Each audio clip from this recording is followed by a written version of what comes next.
So what if the problem, the problem that you're here right now looking for solutions for isn't actually the problem?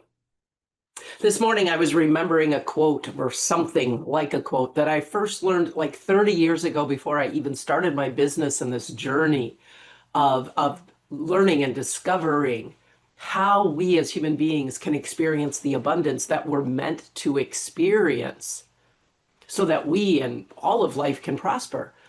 And I remembered something Albert Einstein once said. He said, how you define a problem is going to determine the solution you see to that problem.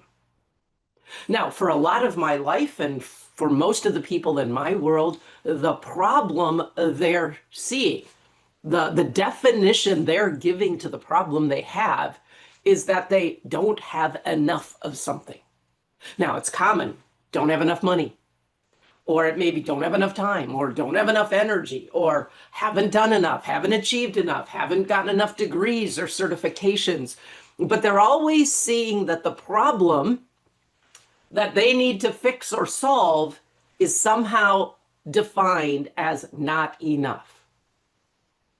And if you define the problem as not enough, like let's say you think you don't have enough money, then all of your efforts, all of your attention, all of your energy is going to be directed to how can you get more money? That's going to be the solution you see.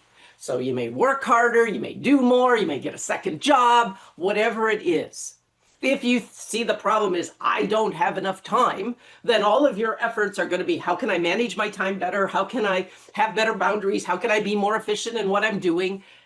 How you define the problem is literally going to determine the solution you see and direct your attention to. But what if the problem that you're here looking for solutions for, let's say not enough money, what if that's not really the problem? What if scarcity isn't the problem you think it is? What if the real problem is something completely different?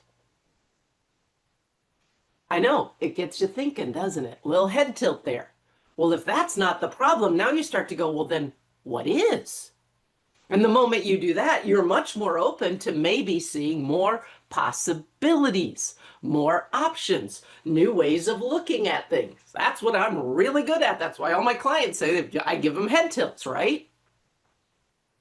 Now, let me give you one right now. And what if this thing that you've been calling a problem, defining it as not enough of something, what if it's not a problem at all?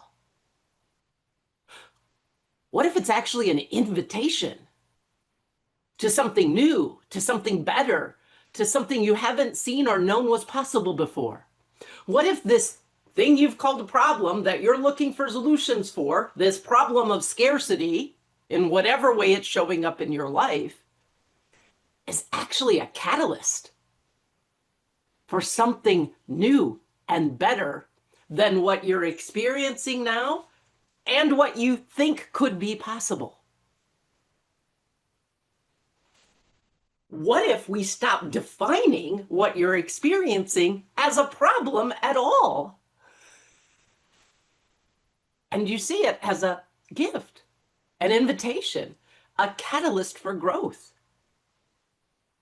Changes your reaction to it, your relationship to it, doesn't it? Yeah. So whatever it is that you're defining as a problem right now, especially if it's a problem of not enough of something, what if that's not the problem at all? And so what if that's why all the things you've tried to solve that problem haven't really worked the way you thought they would? And what if you could just embrace the possibility that this, whatever this is, isn't a problem for you to solve or fix, but it's an invitation. It's a catalyst for you to see and learn and discover something new, for you to be more and see more and expand and grow. What if Whatever you're calling a problem right now is actually a gift in disguise. I'm going to leave you just like hanging here like this, like what and huh and huh. Well, then how would I define it? And then what is it instead? Because I want you to just be in this, huh? If what Einstein said, who was clearly a very intelligent man, is true, that how we define the problem determines the solution we see for it. And there's another famous story of him where he talked about if he had to solve a problem and he only had limited time, he would spend most of his time making sure he was defining the problem right, because that would help him find the solution, right? So I'm going to leave you hanging with this. And especially the idea that it's not a problem at all. It's actually a gift, an invitation, a catalyst for growth and new possibility and new life in your life, and maybe even in your bank account. But I'm not going to leave you hanging too much. This is my genius. This is why my clients work with me. And this is why so many of them work for me for a long time, because I see things differently. I see what they're not seeing. I see a new way of looking at things. I don't see it as a problem. I see it as the catalyst, the gift, the invitation, and support my clients to say yes in response. Now, if you'd like me to do that with you, I've got a couple of suggestions for you. First of all, just go to my, especially if you're seeing your problem as being some variation of not enough, just go to my website, the link's in the notes, and just click at the top of the page and watch the free 4-minute video I've created for you.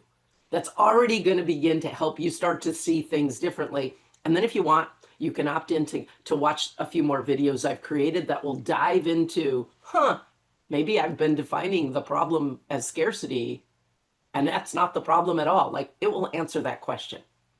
Another great way I can support you, okay, is to have a discovery session with me. That's one-on-one time where I'm going to hear what's going on with you, what you're seeing the problem is, what the solutions are that you've been trying to do, and help you redefine it and see new possibilities. The link for that is in the notes below. Either way, what if how you're seeing the problem isn't accurate? And what if it's not really a problem at all?